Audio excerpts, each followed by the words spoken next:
We are in Luke chapter 7. Last week I was swinging a sledgehammer. You know what I'm talking about? Lottie Kalati.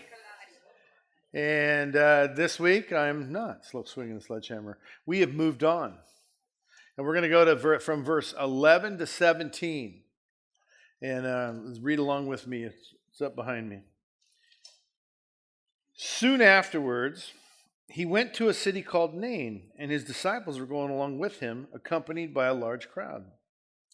Now as he approached the gate of the city, a dead man was being carried out, the only son of his mother, and she was a widow, and a sizable crowd from the city was with her. When the Lord saw her, he felt compassion on her, and said to her, "Do not weep." He came up and touched the coffin, and the bearers came to a halt. And he said, "Young man, I say to you, arise." The dead man sat up and began to speak, and Jesus gave him back to his mother. Fear gripped them all, and they began glorifying God, saying, "A great prophet has arisen among us, and God has visited his people." And the report concerning him went out all over Judea in all the surrounding districts. So, I don't know anything about the city Nain, but they're going there.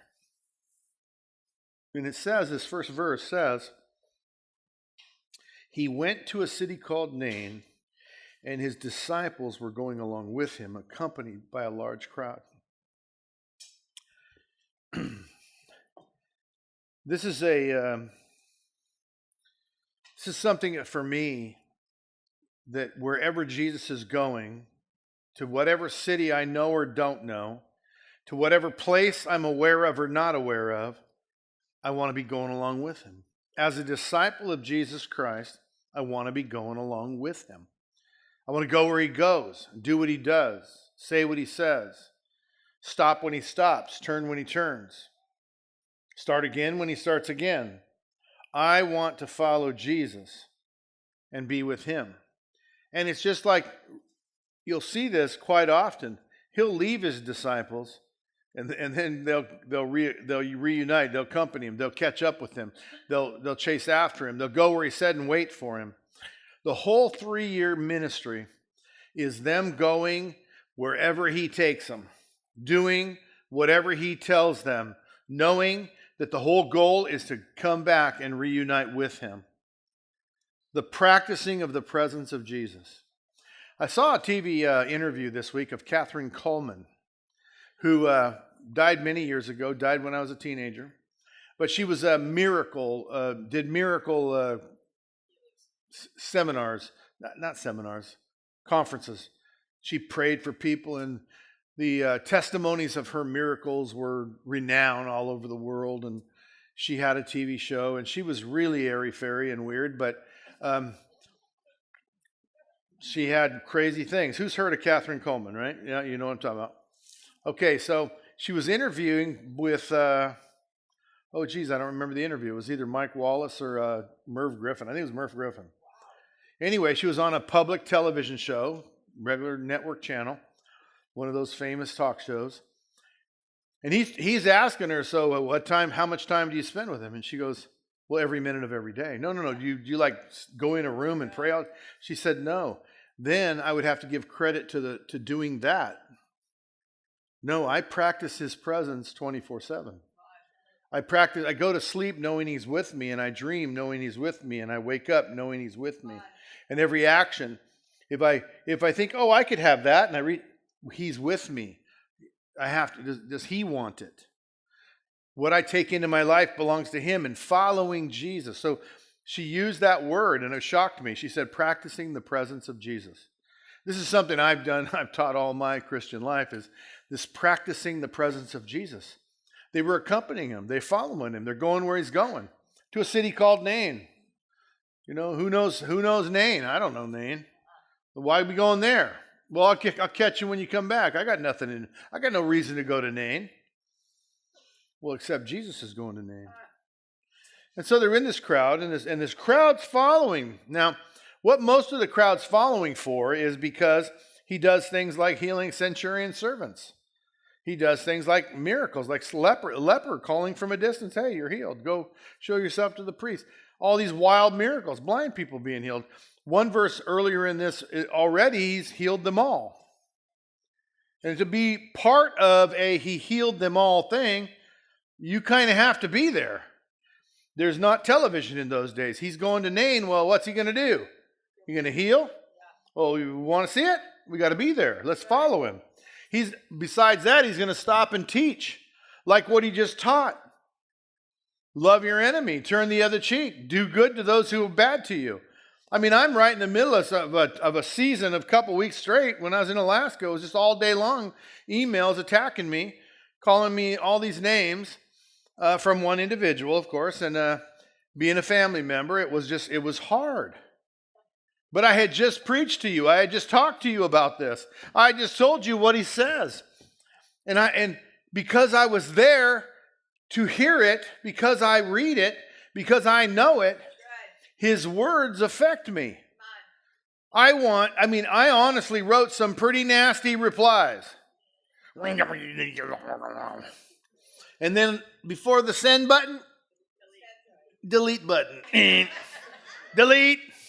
And you'd write it again, and then you get another one. It's like, this is so not true, not a word. Defend. And no, I'm not going to do that. I'm gonna call, I just read his words. Yeah, they're gonna judge me. I need to be what he wants me to be, go where he wants me to go, stay where he wants me to stay, stop when he wants me to stop, turn when he wants me to turn. I have to follow him. And I got a band of brothers going with me that we're all hearing the same thing. We're going to Nain. Okay, we're going to Nain. Did you hear him? Where did he say we're going? Nain? Okay, we're going to Nain. I didn't hear him. Did you hear him? We're going to go to Nain. And on the way to Nain, he gets to the gate, and a dead man comes by in a coffin, a funeral procession. He's got all the living carrying the coffin. He's got all the living, and it said a large crowd with the dead guy. So now you got two crowds just intersecting at the gate. And he raises the guy from the dead. He just says, "Rise up, young man." Now we know about this guy. He was a young man. He was his mother's only son. There was great weeping in the land. Somebody's lineage was dying. She was a widow, so she'd already lost her husband. She wasn't having any more sons. That man's line is dying. His only son's dead. His name is ended. And Jesus sees her weeping, and he has compassion on her. And he says, "Rise up, young man." And the boy gets up, and he gives him back to his mother. I mean, think of this. We've been dealing with a lot of grief around here. A lot of people who've lost children, who've lost loved ones. And it's like, I really want this power. I don't have it, but I want this power. And I think the best thing you can do is define that power. What is that power? That power is life conquering death. And is it only raising a young man from the dead? Is that the only effect of that power? What if I could only have a tenth of that power? What could I do? Maybe clear somebody's pimples up? Maybe if I had a tenth of that power, maybe I could what? Straighten someone's bent limb?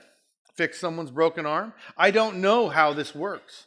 I just know that in Jesus is this power that raises the dead. And I'm a disciple like those disciples, and I'm following Jesus. I'm going where he wants me to go. I'm doing what he wants me to do. And what happened for them is they came to an intersection of life where they saw this incredible miracle where life made death go away and conquered it.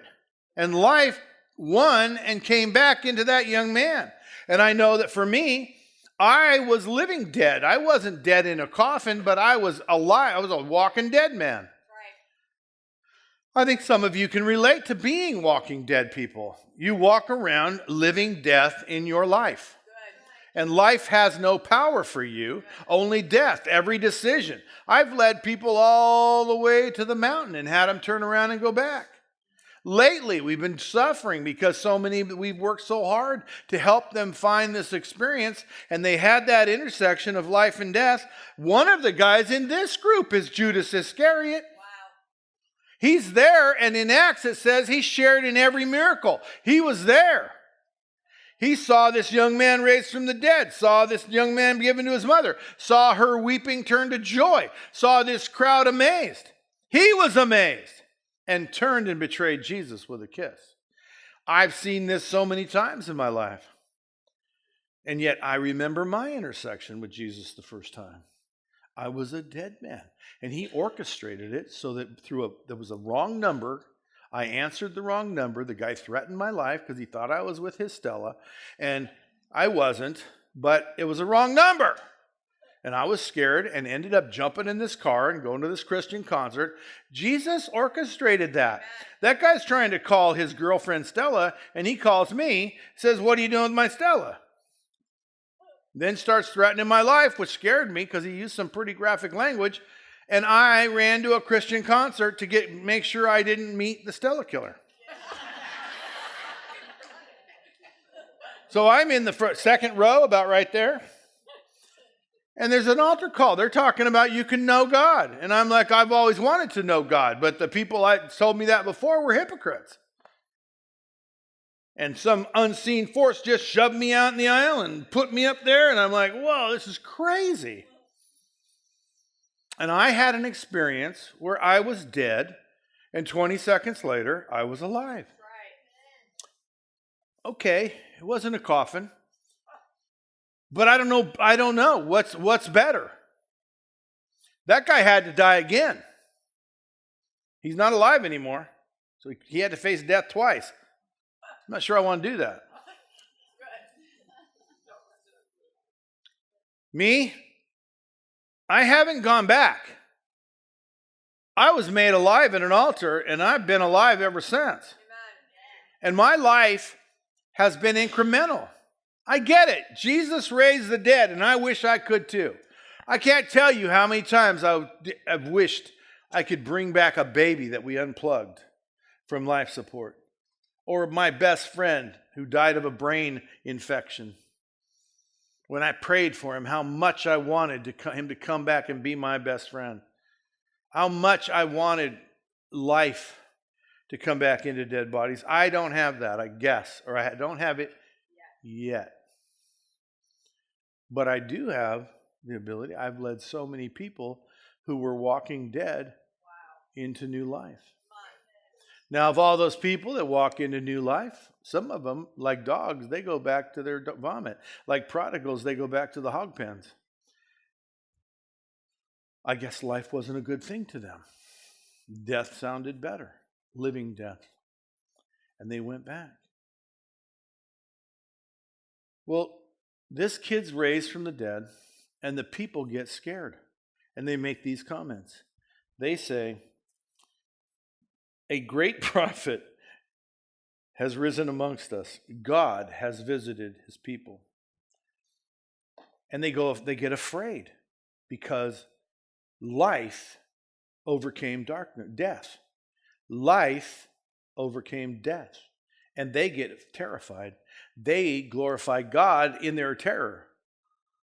And my original, every single time, even in this study, my first reaction was, you were afraid? What's wrong with you people? Then I realized, wait a minute. When I encounter God on a level that raises the dead, I get kind of scared. I've been in a place where his holiness has descended on the room. And not a single human being would stand. There was no talking about dinner. The service was over and it descended. Place when nobody was talking about, I got to get home, or what's happening with the children. Nobody, not a single soul. Everybody was feeling like, I shouldn't survive this. His holiness is here. I am so unholy. We just sang a bunch of songs, and when one of them was like, we said the word holy, holy, holy so many times. Inviting his holiness, or what we were really doing in that song was saying, you are holy. But what I just kept thinking about when we were singing that song was, we're saying that, but we have no idea what holy means. When I come into the presence of holy, I feel like I should not survive. Down in Pasadena, I was at a conference, and I was in an auditorium that had a walkway, and the holiness fell on that side of the walkway, but not this side of the walkway. And I was only a few rows from the walkway, and the stage was down. It was a arena, and in the walkway on this side, everyone was talking about dinner or how great that sermon was, how wonderful that was. And I could hear them laying there thinking, how dare you? How could you be doing that? They're making jokes. People are walking in the walkway talking. Everyone from the walkway down was laying like cordwood in the aisles, moaning and wailing for fear that the holiness of God would continue to increase and just ravage our unholy bodies and our unholy thoughts and minds. You stand next to a plumb stick and you say, hey, I'm straight, man, I'm straight. And you get next to Jesus, who's the plumb line, and you're going to look super crooked. You are not as plumb as you think you are. When you sit next to the purity of God's holiness, you're not as pure as you think you are. And I know there's got to be levels of purity because the righteousness of Christ is mine as a gift. The holiness of God is mine that comes with Jesus living inside of me. But yet there's still inside of me. It's still me.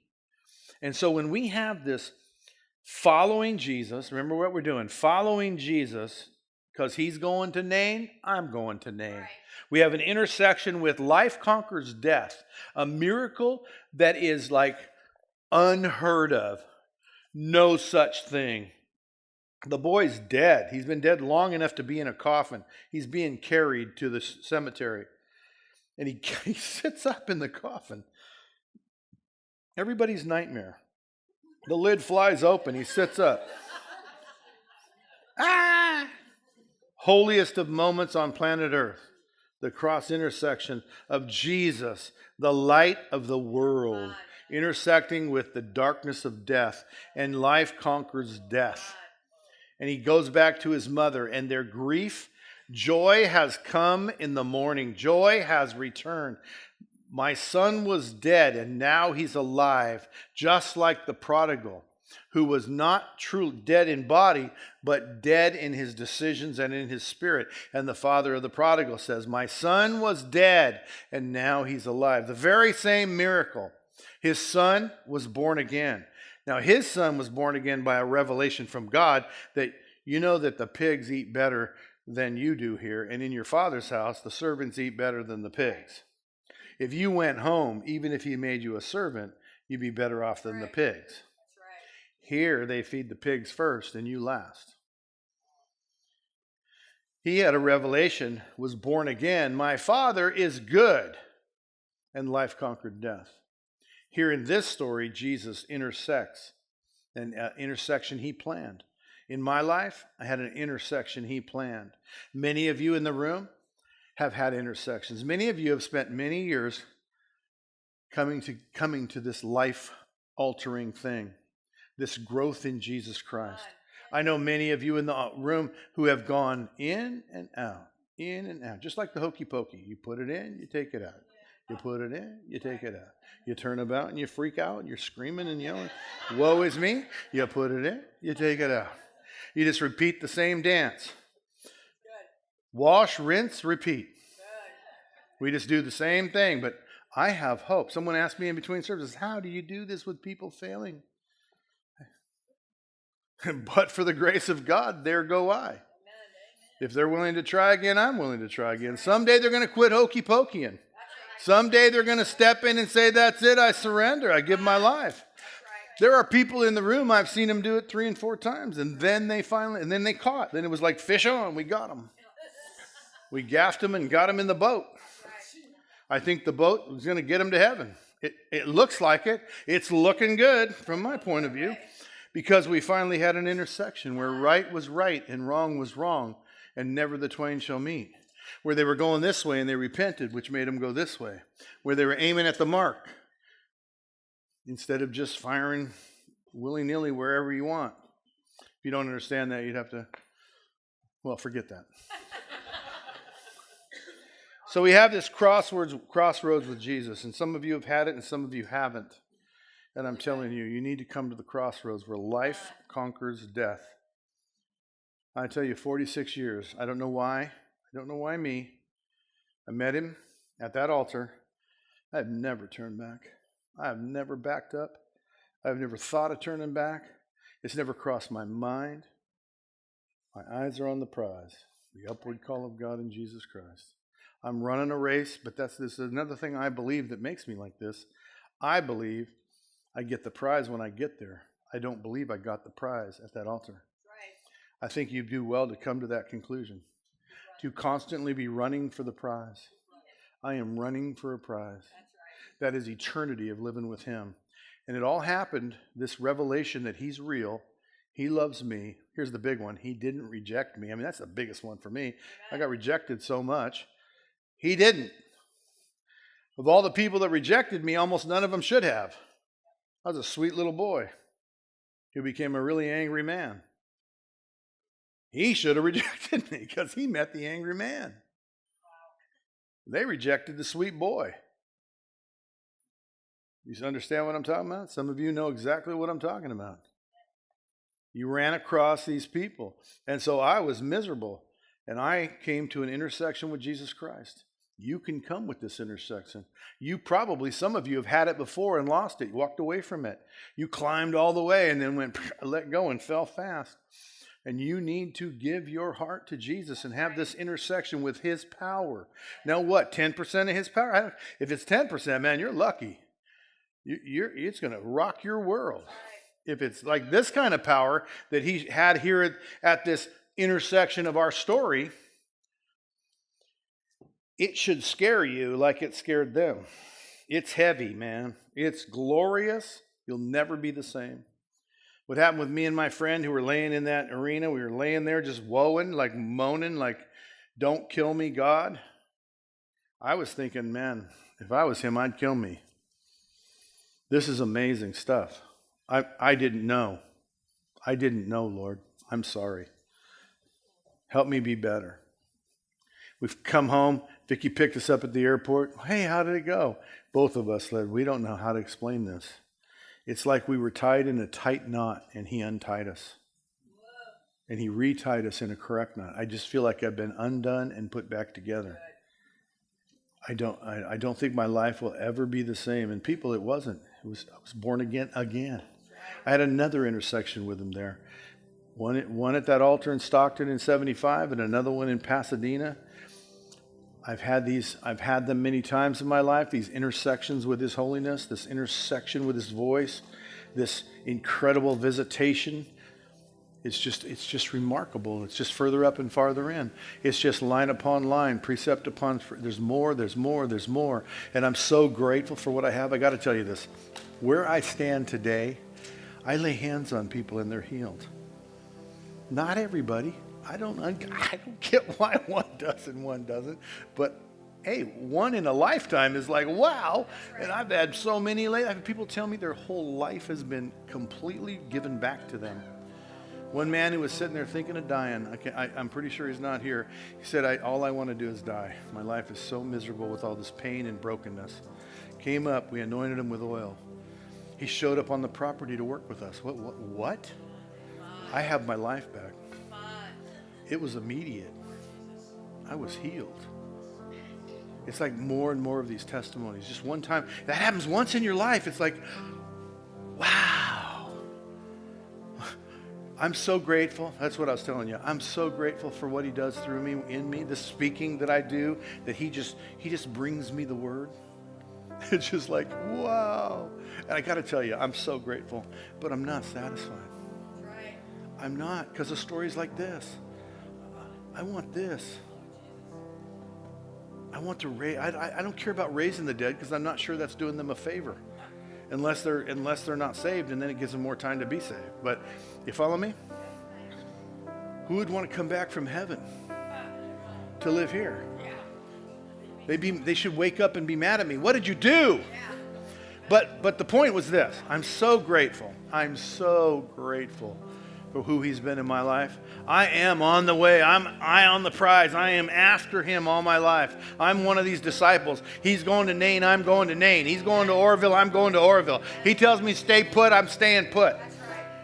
He says start a church. I say I don't want to start a church. He says start a church. I say yes, sir. We're starting a church. I want you to do this. Oh, no one's going to like that. Well, I like that. Well, I want to make you like that. Okay, we're going to do what you like. I'm not kidding. I'm so grateful. But I want more. I'm sorry. Am I a gluttonous person? I don't know. I'm gluttonous for his power. I'm gluttonous for his love. I don't know if the word gluttonous is the right word. It's probably not. I am just hungry for his love, for his presence, for his power. I want more.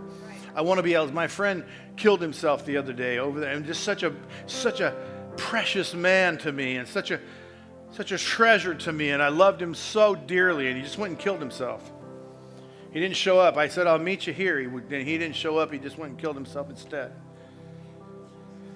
It's like, I want to be able to intersect. I want to bring the intersection to him of your light to him, of your love to him, so that I can rebuke these demons that are speaking to him. I want the one-step program. I don't want 12-step programs. I want to boom and be delivered. That's what happened for me. I want it. I want that. I want to lead people to Jesus. Tell them about Jesus and they run to him. Show them Jesus and they would never reject him if they could see him. I want more. Whatever power, whatever percentage it takes, I don't care. Just give me more. I'm after it every day. I'm hungry for it all my life. There's an intersection with Jesus Christ. The disciples who go to Nain with him, they're going to see it. Disciples who go with him, do what he says. Go with him. In this case today, it's Arizona. They got an intersection in Arizona with him. He says he's going to Arizona, we're going with him. His plan for me is going to Arizona, I'm going with him. I'll tell you tomorrow, I'm going to Arizona if that's what he tells me. If he says, I'm going, come with me, I'm going with him. Right now, I have no plans for leaving Orville or ever leaving this pulpit because this is where he's at telling me to be here. Amen. You follow me? Because I'm after him, not me. I'm all for him and he's all for you, which makes me all for you. You get it? A selfish man sees Jesus all for you. I'm following him. Put up my selfishness, put it aside. I just got to get rid of it because I got to be like him. And if I'm like him, you can be like him. If I can lay hands on the sick, you can lay hands on the sick. If I can see life conquer death, which there's a lot of death around us. Oh my gosh, there's a lot of death. We are living in a season of hate and division. We need love. There's a lot of life in love. And we can bring life to death and conquer it. I'm telling you. Are you hearing me, people? Am I getting this across? Is it confusing? There's subjects like holiness and following and in the intersection. Are you following me? I'm telling you, we're on a journey, and wherever he's going, we need to go. Whatever he's doing, we need to do. Can't be about money. Can't be about health. Can't be about education. Can't be about government. Can't be about countries and borders. It's got to be where you're going, I'm going. What you're doing, I'm doing. That's my life. All that I have is yours. And I want all that you have. And that's what he promised. Join heir in Jesus. And he intersects this kid and he raises him from the dead. It's just like, wow, he intersected me as a kid and raised me from the dead. Have I said it enough? I've repeated myself a couple of times. Just a couple. It's how I believe it's supposed to be. You got to repeat yourself. People got to hear it over and over. This last sermon, he told us what we're supposed to do. Now he's demonstrating how that works, how we do it. We follow him. We go after him. He's going to take us where we need to be. He's going to give us what we need to succeed. We're going to lay our hands on the sick. We're going to speak the words of truth. We're going to tell it like it is. We're going to be lights on a hill. We're going to put our light out to shine, and men are going to come to it. And we're going to tell them, follow me. I'll show you how to be like him. Thanks Thanks for watching the Father's House Orville YouTube channel, but don't stop there. We'd love you to subscribe to our channel so that you never miss a live service or a video. Help us spread the message of Jesus by sharing this video with your friends.